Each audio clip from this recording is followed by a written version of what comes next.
আর ইরানের তিনটি পারমাণবিক কেন্দ্রে কিন্তু আমেরিকা হামলা চালিয়েছে, তার নিন্দা এবার করল পাকিস্তান।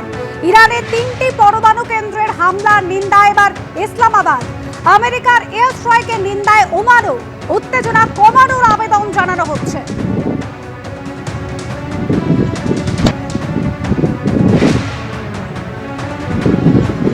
সরাসরি নিউজ রুমে চলে যাবো। আমাদের প্রতিনিধি রাজস্বী দত্তগুপ্ত এই মুহূর্তে রয়েছেন আমাদের সঙ্গে। রাজস্বী, যে পরিস্থিতি, যেভাবে আমেরিকা এবার এই যুদ্ধের মধ্যে ঢুকে পড়লো, তিনটে পারমাণবিক কেন্দ্রে হামলা চালানো হলো, পরমাণু সম্পৃক্তিকরণ রুখতে চাইছে আমেরিকা, এটা তো স্পষ্ট। একই সঙ্গে হুঁশিয়ারি দিচ্ছেন যে ট্রাম্প এবার ইরান শান্তি মানতে বাধ্য হবে, কিন্তু আদৌ কি তাই, নাকি পরিস্থিতি বরং আরো ঘোরালো হচ্ছে?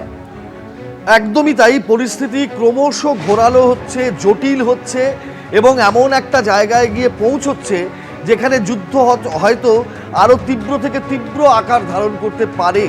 এবং এখন সম্মুখ সমর, অর্থাৎ ইরান এবং ইসরায়েল এবং ইসরায়েলের পাশে আমেরিকা, এই পরিষ্কার প্রত্যক্ষভাবে দাঁড়িয়ে যাওয়ায় একটা অন্য রকমের সমীকরণ কিন্তু আন্তর্জাতিক প্রেক্ষাপটে তৈরি হতে চলেছে। দেখার বিষয়, ইরানের পাশে যে রাশিয়া এবং চীন, যাদের দাঁড়ানোর কথা নিয়ে জল্পনা চলছিল, তারা দাঁড়ায় কিনা। তাহলে ওয়ার্ল্ড পাওয়ার, অর্থাৎ আমেরিকা, রাশিয়া, চীন, এই ওয়ার্ল্ড পাওয়াররা ইরান ইসরায়েলের এই যুদ্ধের মাঝে জড়িয়ে যদি যায় প্রত্যক্ষভাবে, তাহলে কিন্তু এটা একটা অন্য আকার ধারণ করতে পারে। দ্বিতীয়ত, এই ইরানের প্রতি আচমকা ইসরায়েলের আক্রমণ কেন, তা নিয়ে একটা জল্পনা ছিল, বিতর্ক ছিল। তারপরে আমেরিকার একের পর এক ট্রাম্পের তরফ থেকে কখনো হুঁশিয়ারি, কখনো সাবধানবাণী, কখনো হুমকি, এগুলো আসছিল। এবার প্রত্যক্ষভাবে ট্রাম্প আমেরিকাকে দিয়ে আক্রমণ করলো ইরানের ওপরে।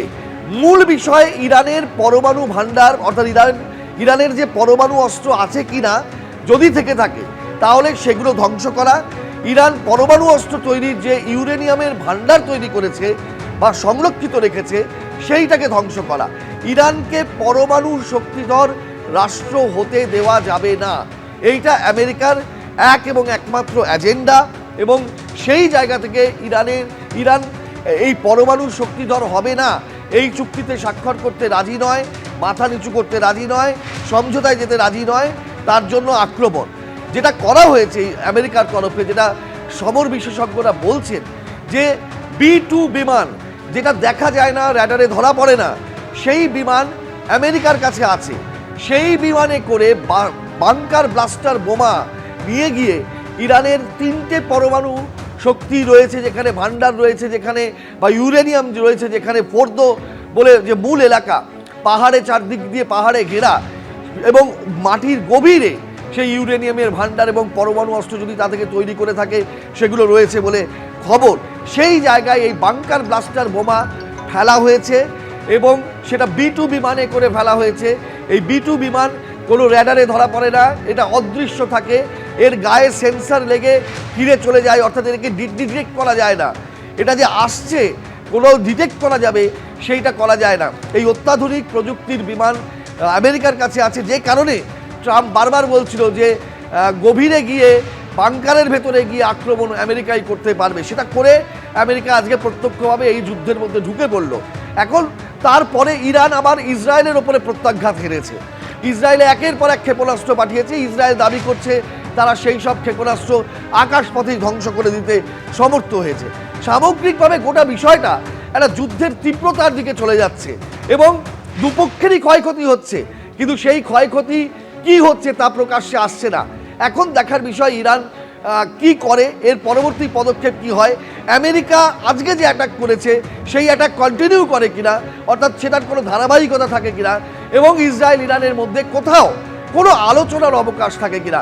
আলোচনার যতক্ষণ না অবকাশ বা সম্ভাবনা তৈরি হচ্ছে, কোথাও কোনো প্রস্তাব যতক্ষণ না আসছে, ততক্ষণ কিন্তু এই যুদ্ধের তীব্রতা কমবে বলে মনে হচ্ছে না।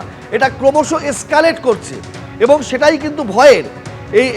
এই ভয়টা তৈরি হচ্ছে কারণ আমরা দেখেছিলাম এর আগে ইউক্রেনে এবং রাশিয়ার যুদ্ধ, তা আজও চলছে, ক্রমাগত ধিকি ধিকি আঁচ তার রয়েছে। এই ইরান ইসরায়েলের যুদ্ধ এমন একটা দিকে চলছে, এত তীব্র থেকে তীব্রতর হচ্ছে এবং আমেরিকার প্রত্যক্ষভাবে অংশ নেওয়ার ফলে এটা কিন্তু একটা অন্য মাত্রা পেয়েছে।